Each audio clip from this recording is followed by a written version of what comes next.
لو كملت الحلقة دي للآخر أوعدك إنك هتخرج منها إنسان جديد شايف العالم كله بمنظور مختلف تماما. عشان النهاردة هكلمك عن موضوع شائك جدا، وهو إزاي تخلي حد ياخد قرار ضد مصلحته. ويجوز لما تسمع العنوان ده تتخض وتقول هو في كده أصلا، أو على النقيض فتقول ده اسمه كلام فارغ. بس خليني أقولك إن دي لعبة بتتلعب عليك كل يوم من أشخاص وجهات مختلفة. أهلا بيك في الحلقة الثالثة من سلسلة لعبة العقل، وركز في كل كلمة لو سمحت، عشان اللي هيتقال النهاردة من أخطر الحاجات اللي ممكن تسمعها في حياتك. إنك تخلي حد ياخد قرار ضد مصلحته ده شيء مش صعب إطلاقا. أنت بس محتاج تفهم ميكانيزم عمل تكنيك نفسي بسيط جدا وهتقدر تطبقه بسهولة. ومش بس كده، أنت هتكتشف إنه بالفعل تم تطبيقه عليك آلاف المرات. إزاي؟ مثال حقيقي مع تغيير الأسامي. ساندي موظفة جديدة في ستارت اب، اتحطت في تيم كله فريش. نزلوا تدريب كام يوم مع ليدر ازاي يعملوا كولد كولز وكولد ميلز وازاي يوصلوا للعميل وكل الكلام المحفوظ ده. نزلت اول يوم شغل مفيش نتيجة، تاني وتالت وعاشر يوم برضه مفيش. ابتدت تسأل التيم اللي معاها هل حد حقق حاجة، لقيت كله في البلوز زيها. وطبعا ده وضع ما ينفعش، وفي تارجت وقصص. خدوا بعضهم وراحوا للليدر، قعد يرص شوية كلام منمق، وفي الاخر قال لهم الشغلانة دي صعبة ده شيء اكيد، بس اللي عنده عزيمة واصرار هو اللي بيسلك فيها. واللي كمل قبلكم في اللي جاب عربية مش عارف ايه، واللي اشترى شقة في كومباوند ايه، وخلص الكلام. طبعا خرجوا كلهم حماس وكملوا في السكة، وعدوا شهر واتنين وتلاتة وهم شغالين يشي مكالمات على مقابلات، وما بين ان مفيش نتيجة وبين ان في ليدر كل شوية التارجت فضلوا مكملين وعايشين بين المطرقة والسندان في حدوتة فاشلة بتستنفذهم على الفاضي. هم هنا مش مكملين علشان النتائج مبهرة ولا علشان حابين الشغلانة، هم مكملين عشان اتلعب عليهم لعبتين من اخطر ما يكون. اولا فريمينج مانيبيوليشن او التلاعب بالتأطير. بمعنى الليدر هنا حط كل خيار متاح في اطار نفسي بحت، الانسحاب مرهون بالفشل وعدم القدرة على تخطي الصعاب، والتقدم في الشغل مرهون بالعزيمة والإصرار وتحقيق الأحلام. وده شيء أنت بتتعرض له كل يوم. مثلا هتلاقي صاحبتك أو حبيبتك عايزاك تعمل حاجة أنت مش حاببها، فتقول لك أنا كنت فاكراك بتحبني بجد. أو صاحبك اللي عمل معاك موقف مش تمام بعدها يجي يصالحك وأنت تفضل قافش،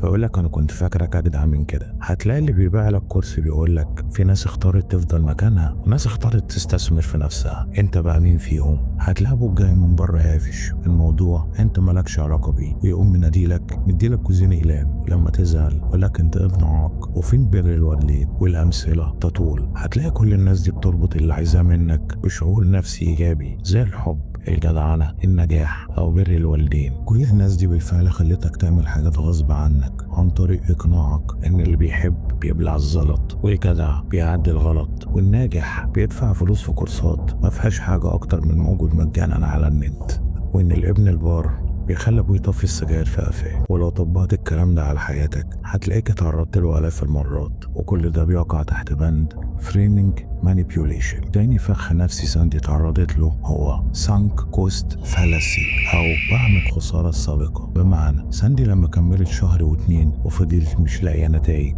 كذا مرة كانت تقرر الانسحاب. ساعتها كان بيتقال لها طيب مش حرام كل التعب اللي تعبتيه ده يروح على الفاضي؟ فاتك كتير ما بقى الا القليل. وتفضل مكمله في سكه مسدوده. لما تفكر تتراجع بقت هي بنفسها اللي بتقول لنفسها حرام اضيع كل اللي فات ده. وده كمان شيء انت بتتعرض له كل يوم عن طريق ضغط نفسي مجتمعي. انت بتكمل في شغل بيكسر فيك وبتقول لنفسك هو انا لسه هبتدي من جديد. بتكمل في علاقه فاشله وتقول مش حرام الوقت والمجهود اللي اتحط في العلاقه يروحوا بلاش، وجايز ملاقيش حد مناسب، وجايز بتكمل في كورس انت مش حابه ولا مندمج معاه عشان بس يتقالك ده مستقبل واسع وفلوسه زي الرز. بتدوس على نفسك في 100 سكه عشان ما تبقاش شخص علب قاعد في منطقه الراحه، في حين من الطبيعي انك تختار اللي يريحك.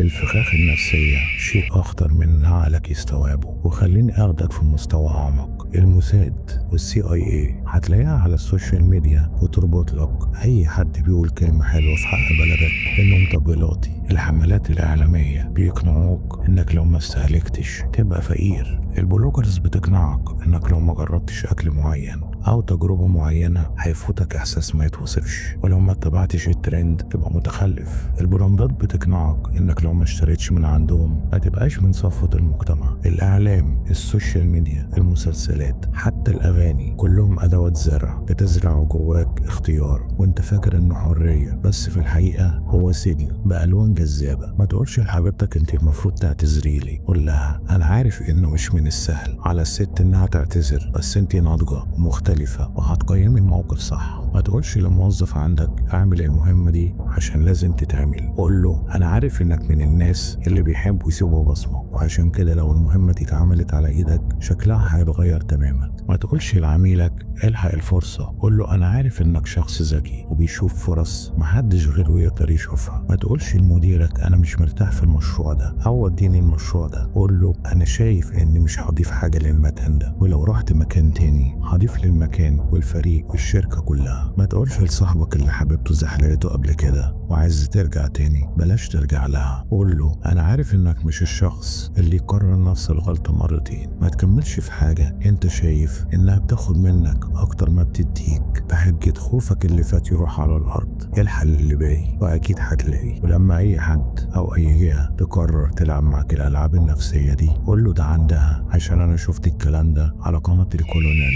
وعملت لايك وسبسكرايب. واستناني الحلقة الجاية لانها هتكون الاخطر في السلسلة على الاطلاق. هو لم يميكو.